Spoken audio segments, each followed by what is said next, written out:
Sorry, my video cut out, so I'm going to continue reading. It says, more fire was thrown on the hinges of the gate, and then no human word or hand could save the house where God Himself had loved to dwell.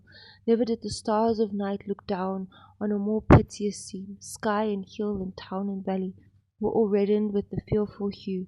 The roar of flames and the shouts of Romans, the shrieks of wounded zealots rose high into the scorching air, and echoed among the mountains all around.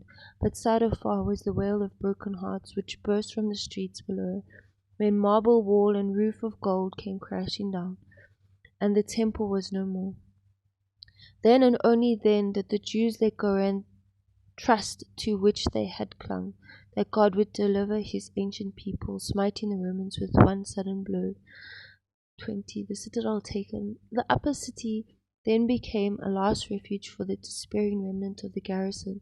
Simon and John were there, but the arrogant tyrants were broken down to trembling cowards.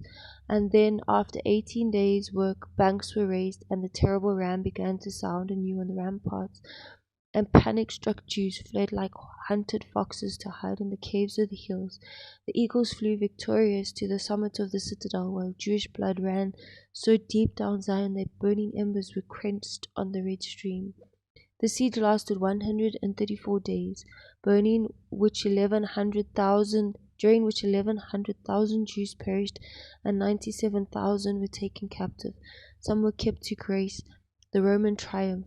Some were sent to toil in the mines of Egypt. Some fought in provincial theatres with gladiators and wild beasts. Those under 17 years were sold as slaves.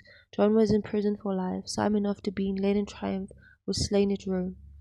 The triumph of Rome. It was a gay holiday when the emperor and his son, crowned with laurel and clad in purple, passed in triumph through the crowded streets of Rome. Of the many rich spoils adorning the pageant, none was so gazed on with more curious eyes than the golden table, the candlestick with 7 branching lamps, and the holy book of the law rescued from the flames of the temple.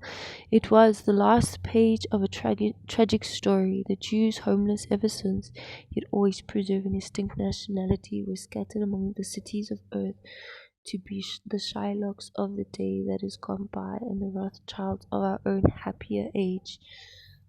So there's just a picture of them taking the loot, so to say, from the temple.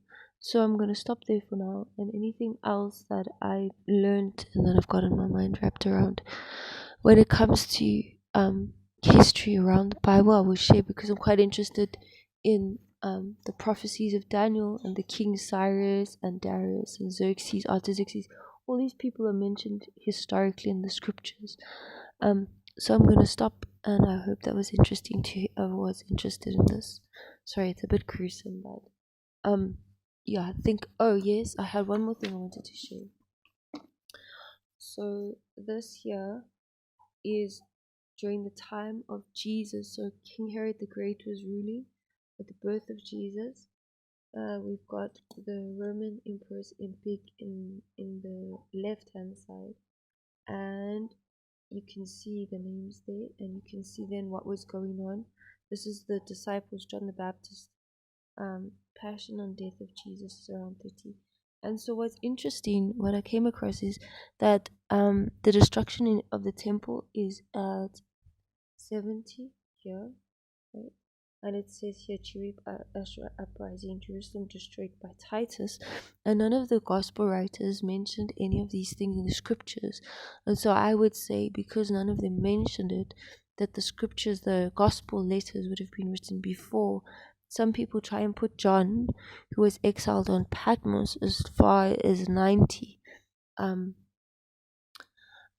But yeah, I can't really say, but none of them mention it, so they must have written down their accounts before that, which gives us a very close testimony. Some people say, oh, it was written hundreds of years later. The Quran was written 500 to 600 years after Jesus, meaning Muhammad never actually met Jesus, whereas these disciples were actually ate with Jesus and they were there. And Josephus also, who wrote accounts of the siege of Jerusalem, he was living at the time. So I just thought that was an interesting point, how history can also shows a confirmation of the things in the scriptures, and the prophecies in the scriptures can also be seen by the things that then happened historically. So I appreciate your time. I hope that was interesting, and I hope you have a good day. Sorry the video is cut into